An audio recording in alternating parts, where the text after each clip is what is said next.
அத்தியாயம் 99. அக்னி கோபத்துடன் வெளியில் வந்து மலரை தேட அங்கு தோட்டத்தில் போட்டு வைத்திருந்த நாற்காலியில் மலரும் துருவனும் அமர்ந்து பேசிக் கொண்டிருந்தனர். அவர்களை பார்த்தவன் அருகில் செல்ல அப்போது மலர் பேசியது அவன் காதில் தெளிவாக விழுந்தது. அண்ணா, உங்களுக்கு மீனாட்சியத்தை இறந்தது ஆக்சிடென்ட்ல தானே உறுதியா தெரியுமா என்று மலர் கூறியது அக்னியின் காதில் விழுந்தது. அதை கேட்டவுடன் அவர்களை நோக்கி வந்து கொண்டிருந்தவன் அதிர்ச்சியில் சடன் பிரேக் போட்டது போல அப்படியே நின்று விட்டான்.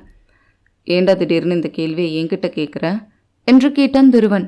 சும்மாதான் நான் கேட்டேன், வேற ஒன்றும் இல்லை என்று அவனிடம் தனக்கு தெரிந்ததை கூறாமல் மறைத்தாள். அவள் எதையோ மறைக்கிறாள் என்று துருவனுக்கு தெரியவில்லை. ஆனால் சற்று தூரத்தில் இருந்த அக்னிக்கு அவள் எதையோ மறைக்கிறாள் என்று புரிந்தது. ஏனென்றால் அவனும் சரி துருவனும் சரி அவன் அம்மா இருந்ததை மட்டும்தான் கூறினார்கள். அவர் எப்படி இறந்தார் என்றெல்லாம் கூறவே இல்லை. ஆனால் மலர் இப்போது அத்தை ஆக்சிடென்டில் தான் இருந்தாரா என்று கேட்டாள். அதனால்தான் அவனுக்கு சந்தேகம் வந்தது. இருந்தாலும் இப்போது அவளிடம் எதையும் கேட்க வேண்டாம், அவளே கூறட்டும் என்று நினைத்த அக்னி அவர்கள் இருவரிடமும் நெருங்கி வாங்க போலாம் என்று அவர்களை அழைத்தான். திடீரென அக்னியின் குரல் அவர்கள் அருகில் கேட்கவும் இருவருமே சற்று பயந்து விட்டனர். அவர்கள் இருவரும் பயந்து போனதை பார்த்த அக்னி அவர்களை சிறிதும் கண்டு கொள்ளாமல் அவர்களை வருமாறு அழைத்துவிட்டு முன்னேறி சென்றான். பாப்பா, உன் புருஷன்கிட்ட சொல்லாம நீங்க வந்ததால உன் புருஷன் உன் மேல கோவமா இருக்கான்னு நினைக்கிறேன். அதனாலதான் நீ பயந்து போனது தெரிஞ்சும் உன்னை திரும்பி பார்க்காம போய்கிட்டு இருக்கான். போய் எப்படியாவது அவனை சமாதானப்படுத்து. நான் வேற கார் வர சொல்லி ஆஃபீஸ்க்கு போறேன் என்று சொல்லிவிட்டு துருவன் அங்கிருந்து சென்று விட்டான். மலருக்கு இப்போது என்ன செய்வதென்றே தெரியவில்லை. இங்கே வந்துவிட்டு வீட்டிற்கு போன பிறகு அவனிடம் சொல்லிக் கொள்ளலாம் என்று நினைத்துதான் அவள் சொல்லாமல் வந்திருந்தாள். அப்பொழுதும் அவன் போனிலிருந்து இங்கு வருவதை பற்றி மெசேஜ் மூலம் அவனுக்கு சொல்லிவிட்டு தான் வந்தாள். ஆனால் இப்போது அவன் கோபமாக தன்னிடம் பேசாமல் செல்வதை நினைத்து மலருக்கு வருத்தமாக இருந்தது. அவன் பேசாமல் சென்றதை நினைத்து சிறிது நேரம் யோசித்துக் கொண்டே மலர் அதே இடத்தில் நின்று கொண்டிருந்தாள். அங்கு அக்னி காரில் உட்கார்ந்து கொண்டு இவள் இன்னும் வராமல் அதே இடத்தில் நின்று கொண்டிருப்பதை பார்த்து காரின் ஹாரனை அடித்தான். ஹாரன் சத்தம் கேட்டவுடனே அங்கிருந்து வேக வேகமாக கார் இருக்கும் இடத்திற்கு சென்றாள். கார் இருக்கும் இடத்திற்கு சென்றவள் அங்கு அக்னிக்கு அருகில் இருந்த சீட்டில் அமர்ந்து அவனையே பார்த்து கொண்டிருக்க அவள் பக்கம் சிறிதும் திரும்பாமல் காரை வேகமாக எடுத்துக்கொண்டு அந்த வீட்டை விட்டு தங்கள் வீட்டிற்கு செலுத்தினான். அவன் ஏதாவது தன்னிடம் கேட்பான், ஏதாவது பேசுவான் என்று நினைத்து கொண்டு மலர் அவனையே பார்த்து கொண்டிருக்க ஆனால் சிறிதும் அவள் பக்கம் அவன் திரும்பவே இல்லை. பொறுத்து பொறுத்து பார்த்தவள் அதற்கு மேல் பொறுக்க முடியாமல் வண்டியை நிறுத்துங்க என்று கோபமாக கூறினாள். அவள் கோபமாக திடீரென்று கத்தியவுடன் என்னவோ ஏதோ ஒன்று சடன் பிரேக் போட்டு காரை அதே இடத்தில் நிறுத்தினான். நடுரோடு கூட என்று பார்க்காமல் காரை நிறுத்தியவுடன் பதற்றத்துடன் அவளின் பக்கம் திரும்பி, அம்மோ என்னாச்சுடா, எதுக்கு காரை நிறுத்த சொன்ன, உடம்பு ஏதாவது சரியில்லையா, ஹாஸ்பிட்டல் போலாமா என்று படபடப்பாக கேட்க அவள் அதற்கு பதில் எதுவும் சொல்லாமல் அக்னியவே பார்த்து கொண்டிருந்தாள்.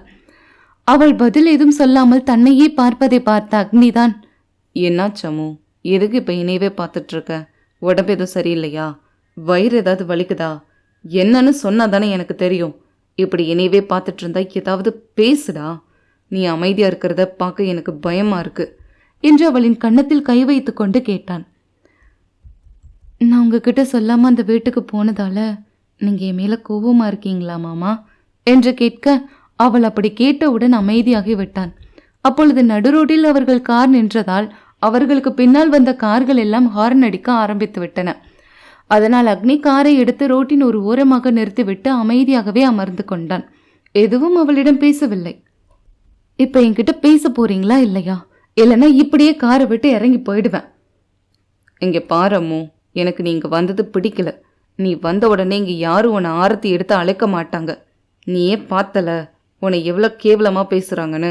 அப்படி இருக்க வீட்டுக்கு நீ எதுக்கு வந்த, அதுதான் எனக்கு கோபம். மற்றபடி நீ சொல்லாம வந்ததெல்லாம் எனக்கு எந்த பிரச்சனையும் இல்லை. ஆனால் நீங்க வந்தது எனக்கு பிடிக்கல. சாரி மாமா, இனிமே நீங்க இல்லாம இந்த வீட்டுக்கு நான் போக மாட்டேன். அதுக்காக இப்படியெல்லாம் என்கிட்ட பேசாம இருக்காதீங்க, எனக்கு கஷ்டமா இருக்கு என்று கண் கலங்கினாள். அம்மோ, இப்போ எதுக்கு நீ இவ்வளோ ஃபீல் பண்ணுற, நான் ரொம்ப நேரம் உன்கிட்ட பேசாமல் இருக்க முடியாதுன்னு உனக்கே தெரியும். அப்புறம் எதுக்கு நீ இப்படி ஃபீல் பண்ணுற, கொஞ்சம் கோவம் அதனால தான். மற்றபடி உன்கிட்ட பேசாமல் ரொம்ப நேரம்லாம் என்னால் இருக்க முடியாது. சரியா, இப்போ வீட்டுக்கு போகலாமா என்று கேட்டான். மலரும் அவனுக்கு தன்மேல் கோபம் இல்லை என்று தெரிந்தவுடன் சந்தோஷத்துடன் சரி என்று தலையாட்டினாள். அவனும் சிரித்து அவளின் நெற்றியில் முத்தம் ஒன்றை வைத்துவிட்டு காரை எடுத்துக்கொண்டு அங்கிருந்து கிளம்பினான். அவர்கள் இருவரும் அவர்களின் வீட்டிற்கு பாதி தூரத்தில் வந்து கொண்டிருக்க திடீரென அவர்களின் காரில் புல்லட் சரமாரியாக பாய்ந்தது. இதை சற்றும் எதிர்பார்க்காத மலர் பயத்தில் கத்திவிட்டாள். அது புல்லட் ப்ரூஃப் கார் என்பதால் அந்த குண்டுகள் பட்டும் காருக்கு ஒன்றும் ஆகவில்லை. ஆனால் அது பயத்தில் இருந்த மலருக்கு தெரியவில்லை. அவர்களின் காரில் புல்லட் பட்டவுடன் அவனின் பாடிகார்ட்ஸ் அக்னியின் காரை சுற்றியும் அவர்களின் காரை கொண்டு வந்து விட்டனர். அவன் காட்ஸ் அவர்களை சுட் செய்த காரை இவர்களும் திருப்பி தாக்கிக் கொண்டே அக்னியின் காரை பாதுகாத்தனர். மலர் மட்டும் அந்த காரில் இல்லை என்றால் அனைவருமே காரில் இருந்து இறங்கி அவர்களிடம் தைரியமாக சண்டை போடுவார்கள். ஆனால் அக்னிக்கு மலர் எவ்வளவு முக்கியம் என்று அவர்களுக்கும் தெரியும். அதனால்தான் அக்னி எதுவும் கூறுவதற்கு முன்பே அவர்களை பாதுகாப்பாக இங்கிருந்து அழைத்து கொண்டு வீட்டில் சேர்க்க வேண்டும் என்று மட்டுமே நினைத்தனர். அதையேதான் காருக்குள் இருந்த அக்னியும் நினைத்தான். அவனுக்குமே மலர் இருக்கும் பொழுது அவர்களின் இன்னொரு முகத்தை காட்ட தோன்றவில்லை. அவனால் கீழே இறங்கி அவர்களை இப்போது நேரடியாக எதிர்க்க முடியாது. ஏனென்றால் அவனுடன் மலர் இருக்கிறாள். அதுதான் அவனை யோசிக்க வைத்தது. அங்கு இருந்தவர்கள் எப்படியும் 40 பேர் இருப்பார்கள். இந்நேரம் தனியாக இருந்திருந்தால் 40 பேரெல்லாம் அவனுக்கு ஒரு பொருட்டே கிடையாது என்று நினைத்து தைரியமாக இறங்கி அவர்களை ஒரு கை பார்த்திருப்பான் அக்னி. ஆனால் இப்போது அவனுடன் இருப்பது அவனின் உயிராயிற்றே. அவனுக்கு எது நேர்ந்தாலும் அதற்கு அவன் சிறிதும் கவலைப்பட மாட்டான். ஆனால் அவளுக்கு ஏதாவது ஆனது என்றால் அவ்வளவுதான், பைத்தியமே ஆகிவிடுவான் அவன். அக்னியின் காரை சூட் செய்த ஒரு சில நொடிகளுக்குள் எங்கிருந்தோ பல கார்கள் வந்து அக்னியின் காரை சூட் செய்தவர்கள் அனைவரையும் கூண்டோடு வளைத்து பிடித்தது. அவர்கள் அணிந்திருந்த உடையை பார்த்தாலே தெரிந்து கொள்ளலாம் அவர்கள் அனைவரும் இராணுவ வீரர்கள் என்று. அக்னியின் பாதுகாப்பிற்காக எப்பொழுதும் அவனுக்கே தெரியாமல் சில இராணுவ படைகள் அவனை பாதுகாத்து கொண்டுதான் இருந்தனர். அவர்கள்தான் இப்போது அக்னியின் காரை சூட் செய்தவர்களை மடக்கி பிடித்தனர். இங்கே அக்னியின் காருக்குள் மலர் பயத்தில் இருப்பதால் அக்னியாலும் அந்த காரை விட்டு வெளியே வந்து சண்டை போட முடியவில்லை. அதனால் காரை மெதுவாக ஓட்டிக்கொண்டே மலரை இழுத்து தன் மேல் சாய்த்து கொண்டு அவளை சமாதானப்படுத்தினான். அம்மோ, இங்கே பாருடா, ஒன்றும் இல்லை, காருக்கு தான் புல்லட் ப்ரூஃப் போட்டிருக்குல்ல, அதனால நமக்கு ஒன்றும் ஆகாது. எதுக்கு இப்படி பயப்படுற?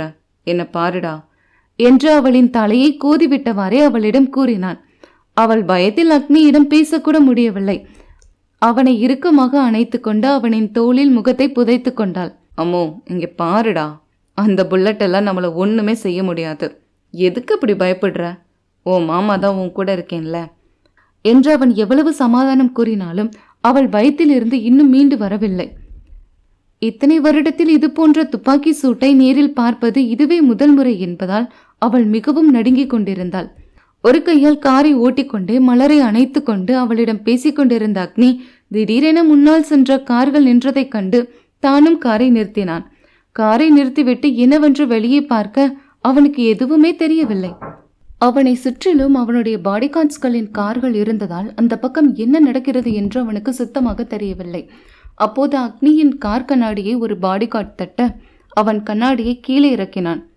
என்னாச்சு என்று தன் இறுக்கமான குரலில் கேட்க, பாஸ், அது இராணுவ படம் வந்திருக்கு என்று அந்த காட் திக்கி திணறி கூறினான். அவன் கூறியதை கேட்டு அக்னி அதிர்ச்சி அடையவில்லை. அவர்கள் வருவார்கள் என்பது அவனுக்கு தெரியும். ஆனால் இவ்வளவு சீக்கிரம் வருவார்கள் என்று அவன் எதிர்பார்க்கவில்லை. அவ்வளவுதான், மற்றபடி அவன் வேறு எதுவும் யோசிக்கவில்லை. சரி, எல்லாரையும் நம்மளோட இடத்துக்கு கூட்டிட்டு போங்க. நான் கொஞ்ச நேரத்தில் அங்கே வந்துடுவேன், சரியா? ஒருத்தனும் மிஸ் ஆகக்கூடாது என்று தன் இரும்பு போன்ற குரலால் கட்டளையிட்டான். அவன் குரலில் இருந்த கோபத்தையும் முகத்தில் இருந்த கொலைவெறியையும் பார்த்து அந்த பாடிகார்ட் பயத்தில் தலையை தானாக அசைத்தான். அவன் அங்கிருந்து சென்றவுடன் திரும்பி தன்னை அணைத்திருக்கும் தன் மனைவியை பார்த்தவன் மனதில், உன்னை இவ்வளோ பயப்பட வச்சவனை நான் சும்மா விடவே மாட்டேன். அவனுங்க உயிர் ஏன் கையால தான் போகணும்னு இருக்கு, என்ன செய்ய என்று தனக்குள் கூறிக்கொண்டான். காரின் கண்ணாடியை மேலே ஏற்றிவிட்டு தன்னை அணைத்து கொண்டிருந்த மலரை மென்மையாக பிரித்து பக்கத்து சீட்டில் அமர வைத்தான். அவளின் கன்னங்களை பிடித்து தன்னை நிமிர வைத்தான். அவள் அவனை நிமிர்ந்து பார்த்தாள். அவளின் கண்களில் அத்தனை பயம். பயத்தில் முகமெல்லாம் வேர்த்த அலங்கோலமாக இருந்தது. அத்தியாயம் 100. தன்னை அணைத்து கொண்டிருக்கும் மலரை, அம்மோ, இங்கே பாருடா, ஒன்றும் இல்லை, அவங்க எல்லாரும் இங்கிருந்து போயிட்டாங்க, இங்கே பாரு என்ன என்று வலுக்கட்டாயமாக அவளை தன்னிடமிருந்து பிரித்து பக்கத்து சீட்டில் அமர வைத்தான். அவளின் கன்னங்களை பிடித்து தன்னை பார்க்க வைக்க அவள் நிமிர்ந்து அவனின் முகத்தை பார்த்தாள். அவளின் கண்களில் அத்தனை பயம். பயத்தில் முகம் எல்லாம் வேர்த்து வெளிரி போயிருந்தது. நிமிர்ந்து பயத்துடன் அவனை பார்த்துவிட்டு பயத்தில் மீண்டும் தலையை குனிந்து கொண்டு அவன் கையை இறுக பற்றி கொண்டு அமர்ந்து கொண்டாள். அவள் அப்படி பயந்து கொண்டு அமைதியாக அமர்ந்திருப்பதை பார்த்த அக்னிக்கு அவளை அப்படி பார்க்க நெஞ்சில் சிறு வலி. தன்னால் தான் அம்முவிற்கு இந்த நிலைமை என்று நினைத்து கொண்டு அவளின் கன்னத்தில் கை வைத்து, அம்மோ, கண்ணை திறந்து நல்லா பாருடா, நமக்கு ஒன்று இல்லை, இன்னும் எவ்வளோ நேரம் அதே நினச்சிட்டு இருக்க போற, இங்கே பாரு, கொஞ்சம் தண்ணி குடி என்று அக்னி அவளிடம் தண்ணீர் பாட்டிலை கொடுத்து குடிக்க கூறினான். அவளுக்கும் அப்போது தண்ணீர் தேவைப்பட்டதால் மறுப்பு ஏதும் கூறாமல் அதை வாங்கி குடித்தாள். அவள் பாட்டிலை கையில் வாங்கும் முன் அவளின் கை தன்னால் பயத்தில் நடுங்கியது. தண்ணீரை குடித்தவள் அப்பொழுதுதான் கொஞ்சம் தெளிவு வந்தது அவளுக்கு. தெளிந்தவள் நினைவுக்கு வந்த பதட்டத்துடன் அக்னியை நன்றாக தொட்டு தடவி பார்த்தாள். அவனுக்கு எங்கேயாவது குண்டு பட்டிருக்கிறதா என்று. அவனுக்கு ஒன்றும் இல்லை என்ற பிறகுதான் ஆசுவாசம் அடைந்தவள் சுற்றியும் பார்வையை சுற்றினாள். அங்கு அக்னியின் காட்சை தவிர வேறு யாருமே இல்லை. இவள் செய்கை ஒவ்வொன்றையும் பார்த்து கொண்டுதான் இருந்தான். ஆனால் எதையும் அவளிடம் கேட்காமல் அமைதியாகவே அவள் செய்யும் அனைத்தையும் பார்த்து கொண்டிருந்தான் அக்னி. மாமா, அவங்கள யாரு, எதுக்கு நம்மளை ஷூட் பண்ணாங்க என்று பயத்துடன் அக்னியிடம் கேட்டாள். அம்மு, அவங்க என்னோட பிஸ்னஸ் எதிரி. இது மாதிரி அடிக்கடி நடக்கும். இது எல்லாமே சாதாரணம். நீ இதுக்கே பயந்தா எப்படி என்று அவளை சகஜமாக கூறினான். இங்க பாருங்க மாமா, உங்களுக்கு வேணா இது சாதாரணமாக இருக்கலாம். ஆனால் என்னை பற்றி உங்களுக்கு தெரியும் இல்லை? தெரிஞ்சு எப்படி நீங்கள் என்கிட்ட பயப்படக்கூடாதுன்னு சொல்கிறீங்க? அது மட்டும் இல்லை, அவங்க ஷூட் பண்ணதும் எனக்கு ஏதாவது ஆகிடுமோன்னு கூட நான் பயப்படலை. உங்களுக்கு ஏதாவது ஆகிடுமோன்னு தான் ரொம்ப பயமாக இருந்துச்சு. எனக்குன்னு இருக்கிறது நீங்கள் மட்டும்தானே மாமா. உங்களுக்கு ஏதாவது ஆகிட்டா சத்தியமாக நான் உயிரோடவே இருக்க என்று அவள் முழுதாக சொல்லி முடிக்கும் முன் அவள் இதழை தன் இதழால் சிறை செய்திருந்தாள். அக்னியால் அவள் சொல்ல வந்த வார்த்தையை அதற்கு மேல் நினைத்து கூட பார்க்க முடியவே இல்லை. இதயத்தில் அப்படி ஒரு வலி அவனுக்கு. 5 நிமிடங்களுக்கு மேல் ஆகியும் அவள் இதழ்களை விடவில்லை அந்த கள்வன். அவன் என்னவோ அவள் சொல்ல வந்த வார்த்தையை நிறுத்தத்தான் அவள் இதழை சிறை செய்திருந்தான். ஆனால் மலரின் இதழில் வண்டுக்கு தேன் கிடைத்தது போல மலரவளின் இதழில் உள்ள தேன் சுவையில் தன்னை மறந்து தேனை உறிஞ்சு கொண்டிருக்கிறான் அந்த அக்னி என்னும் கள்வன். டேய், கொஞ்ச நேரத்துக்கு முன்னாடி தானடா அங்கே அப்படி துப்பாக்கி சூடு நடந்துச்சு. இப்போ என்னடா பண்ணிக்கிட்டு இருக்கீங்க 2 பேரும்? இதெல்லாம் கொஞ்சம் கூட நல்லா இல்லை, பார்த்துக்கோங்க அப்படின்னு நான் கேட்கல அக்னி சார். என்னோட ரீடர்ஸ் கேட்குறாங்க. நீங்கள் என்ன மறைக்காதீங்க, உங்கள் வேலையை கண்டினியூ பண்ணுங்க, நான் போகிறேன். தன்னை மறந்து அவளின் இதழை சிதைத்து கொண்டிருந்தவன் அவள் மூச்சு விடுவதற்கு சிரமப்படவும் தான் அவளை விட்டான். மலர் வேக வேகமாக மூச்சு வாங்கி கொண்டு அவன் முகத்தை பார்ப்பதற்கு தயங்கி கொண்டு அவன் நெஞ்சில் சாய்ந்து கொள்ள அக்னியும் அதை புரிந்து கொண்டு அவளை அணைத்து அவளின் உச்சந்தலையில் இதழை ஒற்றை எடுத்தான். இன்னொரு தடவை அப்படி ஒரு வார்த்தை உன் வாயிலிருந்து வந்துச்சுன்னு வச்சுக்கோ, ஏன் சத்தியமா நானே உன்னை கொன்றுவேன் என்ற அக்னி கோபத்துடன் அவளை எலும்பே உடையும் அளவிற்கு அணைத்திருந்தான். அது அவளுக்கு வலித்தாலும் தன்னவனுக்காக பொறுத்து கொண்டு அமைதியாக இருந்தாள். ஏனென்றால் அவள் சொல்ல வந்த வார்த்தை எப்படி, அது இப்போது அவன் சொல்லும் போதும் கூட அவனின் குரலில் வலிதான் இருந்தது. அந்த அளவிற்கு அந்த வார்த்தை அவனை காயப்படுத்தியிருக்கும் என்று. சிறிது நேரம் இருவரையும் ஒருவரை ஒருவர் அணைத்து கொண்டு அப்படியே இருக்க அக்னியின் போன் ரிங்காகும் சத்தத்தில் தான் நினைவுக்கு வந்து போனை எடுத்து பார்த்தான். அப்பவும் மலரை தன்னிலிருந்து நகர்த்தாமல் அணைத்து கொண்டுதான் போனை எடுத்தான். துருவன் தான் போன் செய்திருந்தான்.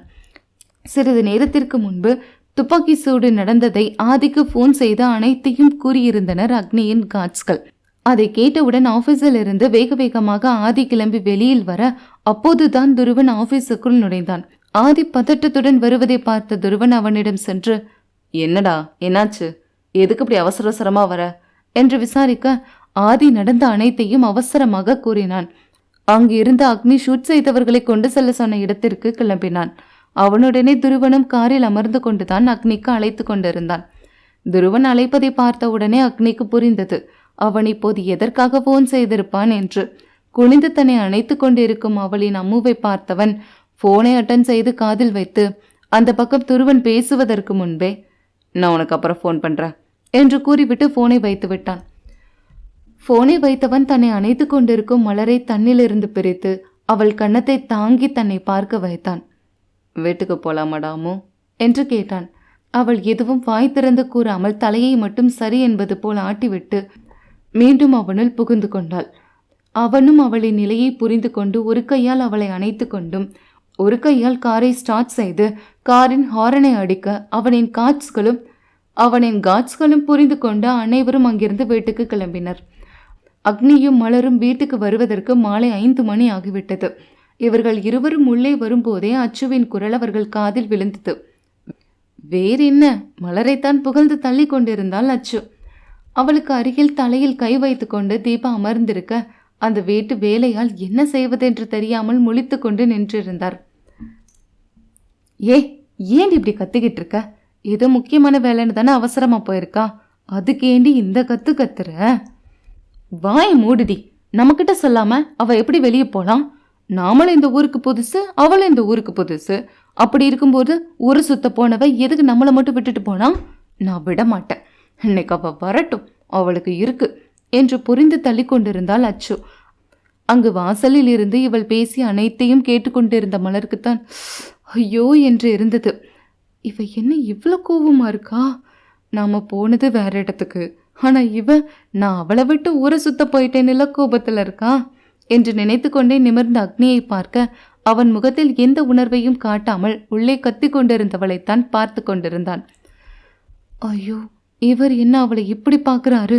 ஏதாவது அவளை திட்டிடுவாரோ என்று பயந்து கொண்டு அவனின் கையை மெதுவாக பிடிக்க அவனின் கையை அவள் பிடித்ததும் இவளின் பக்கம் திரும்பி என்ன என்பது போல் பார்த்தான்.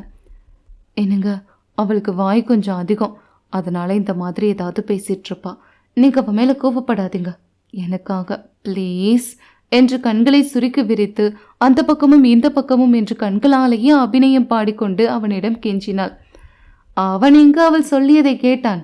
அவள் கண்களில் இருந்த அபிநயத்தில் தானே தொலைந்து கொண்டு நின்றிருந்தான். அது கூட தெரியாமல் தான் அவனிடம் தன் தோழிக்காக கெஞ்சி கொண்டிருந்தாள் மலர்.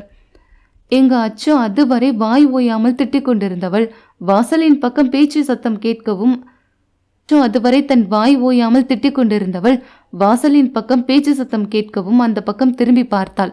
அங்கு அக்னியின் கையை பிடித்து கொண்டு மலர் பேசிக் கொண்டு இருப்பது தான் அவளுக்கு தெரிந்ததும் அவ்வளவு நேரம் கத்தி கொண்டிருந்தவள் அக்னியை பார்த்ததும் உடனே தன் வாயை மூடிக்கொண்டாள். என்ன, இவ்வளவு நேரம் ரேடியோ நிற்காம கத்திட்டு இருந்துச்சு, இப்ப படக்குன்னு ஆஃப் ஆயிடுச்சு என்று யோசனையுடன் தீபா அச்சுவை பார்க்க அவளின் பார்வை வாசலின் பக்கம் இருக்கவும் அவளும் அங்கு பார்க்க அங்கு நின்றிருந்த மலரையும் அக்னியையும் தான் பார்த்தவள் திரும்பி அச்சுவை பார்த்தாள். தன்னை அறியாமல் அவளுக்கு சிரிப்பு வந்து விட்டது.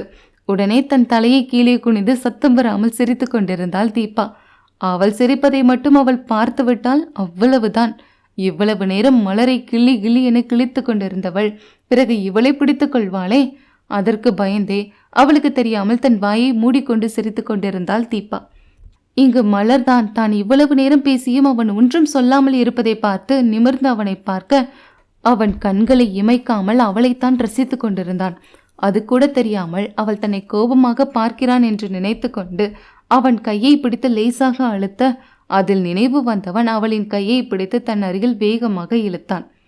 திடீரென அவன் அப்படி இழுப்பான் என்று எதிர்பார்க்காதவள் தடுமாறிக்கொண்டு அவனின் மார்பில் போய் விழுந்தாள். தன் மார்பில் வந்து விழுந்தவளை அவளை இடையுடன் சேர்த்து அணைத்தவன் அவளை நெற்றியை முட்டி அங்கு ஒரு முத்தமிட்டு, எனக்கு மீட்டிங்க்கு நேரம் ஆயிடுச்சு, நான் கிளம்புறேன்.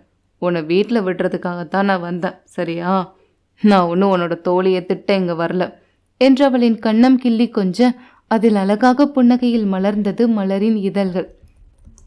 சரி, நான் கிளம்புறேன், சரியா? இனிமே சொல்லாமல் எங்கேயும் வெளியே போகக்கூடாது. அப்படியே போகிறதா இருந்தாலும் காட்ஸோடு தான் போகணும். நீ இப்போ சாதாரண மலர் இல்லை, இந்த அக்னியோட அணிச்ச மலர். அந்த மலர்கிட்ட என்னை தவிர வேறு யாருமே கிட்ட கூட நெருங்கக்கூடாது. அதனால் இனிமேல் என்கிட்ட சொல்லாமல் எங்கேயும் போகக்கூடாது. உனக்கு அந்த வீட்டில் இருக்கிறவங்கள பற்றி இன்னும் சரியாக தெரியலை, அதனால தான் அவ்வளோ தைரியமாக இங்கேருந்து தனியாக போயிருக்க. இதுவே ஃபர்ஸ்ட் அண்ட் லாஸ்ட்டாக இருக்கணும், சரியா? என்று முதலில் காதலுடன் பேசியவன் கடைசி வாக்கியத்தை மட்டும் அழுத்தத்துடன் கூறிவிட்டு மீண்டும் அவளின் நெற்றியில் முத்தம் கொடுத்துவிட்டு அங்கே இருந்து சென்று காரில் அமர்ந்தவன் அவளுக்கு கையை அசைத்துவிட்டு கண்ணாடியை மேலே ஏற்றினான். அதுவரை அக்னியின் முகத்தில் இருந்த மென்மை மறைந்து முகம் இறுக வேட்டைக்கு செல்லும் சிங்கத்தைப் போல் முன்னால் இருந்த யாரையும் கண்டு கொள்ளாமல் புயல் போல் அங்கிருந்து காரை கிளப்பினான். மலர் வருவாள்.